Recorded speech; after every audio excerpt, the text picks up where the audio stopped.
Hi guys, today we're going to be learning about a cool fruit called a Wani white mango. Number 1. The Wani white mango is from Indonesia, but is also found in Malaysia, Brunei, Thailand and other parts of Southeast Asia.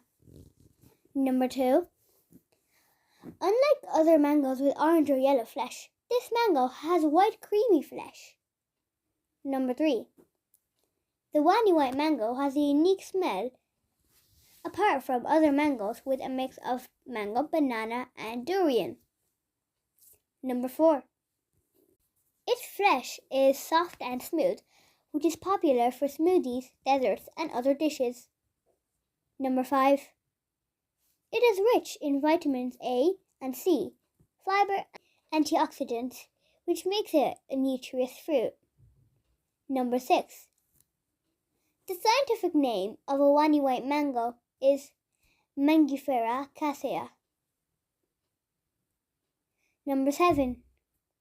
The mango is harvested during the dry season, normally between July and September. Number 8. Its tree can grow up to 30 meters high, and it grows flowers before bearing fruit. Wow, that is so cool. Thank you for watching our video. And please don't forget to like and subscribe to our channel. See you in the next video. Goodbye.